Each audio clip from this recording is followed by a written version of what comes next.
देखिए, भारतीय जनता पार्टी में संवैधानिक व्यवस्था है कि हर 6 साल में भारतीय जनता पार्टी का प्रत्येक कार्यकर्ता, प्रत्येक सदस्य अपने आप को, अपनी सदस्यता का नवीनीकरण करना सभी के लिए अनिवार्य है। इस कालक्रम में अभी सदस्यता अभियान जब प्रारंभ हुआ तब देश भर में अब तक लगभग 10 करोड़ लोगों ने अपने आप को भारतीय जनता पार्टी का सदस्य ऐसा खुद रजिस्टर किया है। हम सब जानते हैं कि भारतीय जनता पार्टी दुनिया के सबसे ज़्यादा सदस्यों वाली सबसे बड़ी पार्टी है और इसी के साथ साथ में भारतीय जनता पार्टी में प्राथमिक सदस्य बनने के बाद में उनमें से चयन कर सक्रिय सदस्य और सक्रिय सदस्यों को बाद में कार्यकर्ता के रूप में, कार्यकर्ताओं को नेता के रूप में इवॉल्व करने का विधान है। और शायद दुनिया में भारतीय जनता पार्टी एकमात्र ऐसी पार्टी होगी जिसके आज केंद्रीय नेतृत्व को हम देखें तो सब ने संगठन में बहुत नीचे के स्तर पर काम करके आज उस मुकाम पर हम पहुंचे हैं। आदरणीय जेपी नड्डा जी, आदरणीय अमित शाह जी और उसके अतिरिक्त भी देश की और राज्यों की राजनीति में काम करने वाले भारतीय जनता पार्टी के सभी वरिष्ठ नेता इसी प्रक्रिया से, इसी इवोल्यूशन की प्रक्रिया से, उद्विकास के इस क्रम से निकल करके आज इस मुकाम तक पहुंचे हैं। अभी भारतीय जनता पार्टी में सदस्यता अभियान और सक्रिय सदस्य बनाने की व्यवस्था चल रही है। मैं सौभाग्यशाली हूं और मानता हूं अपने आप को कि मुझे भी आज सक्रिय सदस्य के रूप में नामित किया है। देखिए, हमारा जो विधान है, हमारी जो सनातन परंपरा है, उसमें एक से अनेक होने का कहा गया है, के बारे में विस्तार से लिखा गया है। इन जो 7 सीटों पर उपचुनाव हो रहा है, इसमें हमारी भारतीय जनता पार्टी की 1 सीट है और मैं जिम्मेदारी से कह रहा हूं कि हम एक से अनेक होने वाले हैं। जिस तरह से आप महाराष्ट्र और भी कई जगह चुनाव हो रहे हैं, उसको क्या?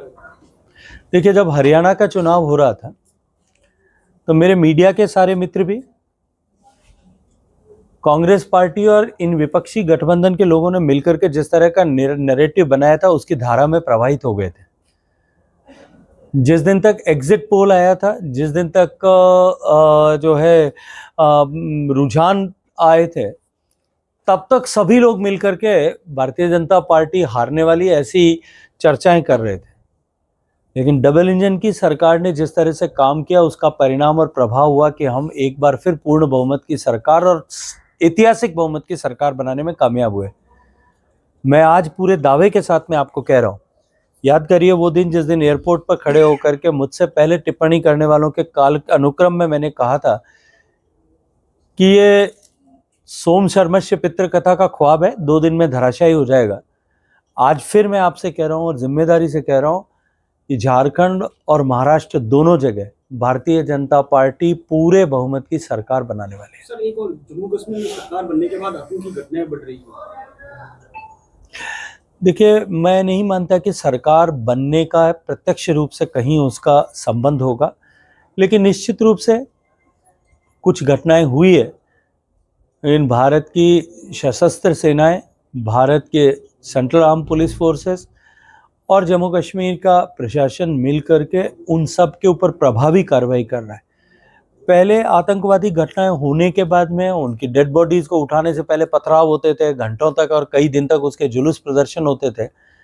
अभी एक व्यवस्था निश्चित रूप से बदली है जिसको आपको भी स्वीकार करना पड़ेगा कि घटना होने के बाद में घटना को अंजाम देने वाले जो व्यक्ति हैं उनको सही स्थान पर तुरंत पहुंचाया जाता है। या तो वो जेल के सीखचों पे जाते हैं, के पीछे जाते हैं, और या फिर खुदा के घर पे जाते हैं या भगवान के घर पे जाते हैं।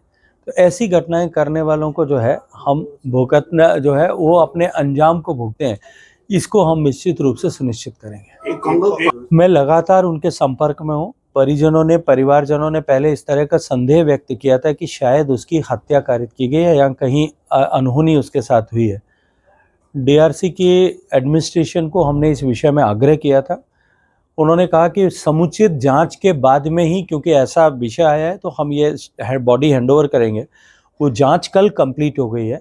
मंडे को जो है उसका क्लोजर मीमो इशू होगा ट्यूसडे और वेडनेसडे 2 दिन में से लॉजिस्टिक अरेंजमेंट करके उसकी बॉडी यहाँ पहुंचे, उसकी व्यवस्था पूरी हो जाएगी। त्रिकोणीय संघर्ष हिंसक की आपने फीडबैक भी दिया है, क्या इस हनुमान बेनीवाल का ये कहना है कि हमारी सबसे विरोधी पार्टी है वो भारतीय जनता पार्टी है, एक समय घटक हुआ करते थे, आपका भी प्रचार में साथ में रहे।